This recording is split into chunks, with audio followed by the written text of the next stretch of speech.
ఈరోజు ఆటోలను ముందు పెట్టి మీ అధికారం రావాలని ఎప్పుడు మిమ్మల్ని మీరు సెంటిమెంట్లను వాడుకొని ఒకరిని ముందు పెడతారు, ఆ తర్వాత మీరు వెనక నుంచి వస్తారు. ఇది మీ నైజం. గతంలో కూడా అగ్గిపుల్లలు దొరకక మీరు అగ్గిపుల్లలు దొరకక డ్రామాలు చేస్తే పాపం వేరే పిల్లలు ఆత్మహత్య చేసుకున్నారు. అంటే చేయకూడదా? చేయకూడదు అంటారు. మరి మీరు లక్షల లక్షల రూపాయలు, కోట్ల కోట్ల రూపాయలు ప్రజల మీద అందరి మీద పన్నులేసి ఆ వచ్చిన ధనము రైతు బంధుల పేరుతోటి ఏ పేద మహిళకు ఏ పేదోళ్లకు రూపాయి దక్కలేదు. కానీ మీరు మాత్రము లక్షల లక్షలు ఎత్తుకున్నప్పుడు ఏ పేదోళ్ళని రోడ్ల మీదకి వచ్చి మాకెందుకు ఇవ్వలేదని అడిగించేటట్టుగా మేము రెచ్చగొట్టినామా? ఇవాళ అక్క చెల్లెళ్ళు అడుగుతున్నారు, నెలకు 5-6 వేలు మాకు మిగులుతున్నాయి ఆర్టీసీ బస్ తోటి. అంటే వీళ్ళు ఎందుకు తట్టుకోలేకపోతున్నారో నేను అడుగుతున్నా.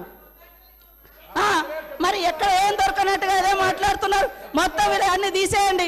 కాబట్టి ఆర్టీసీ బస్సులలో మహిళలు ప్రయాణం చేస్తే మీకేం ప్రాబ్లం అది చెప్పండి.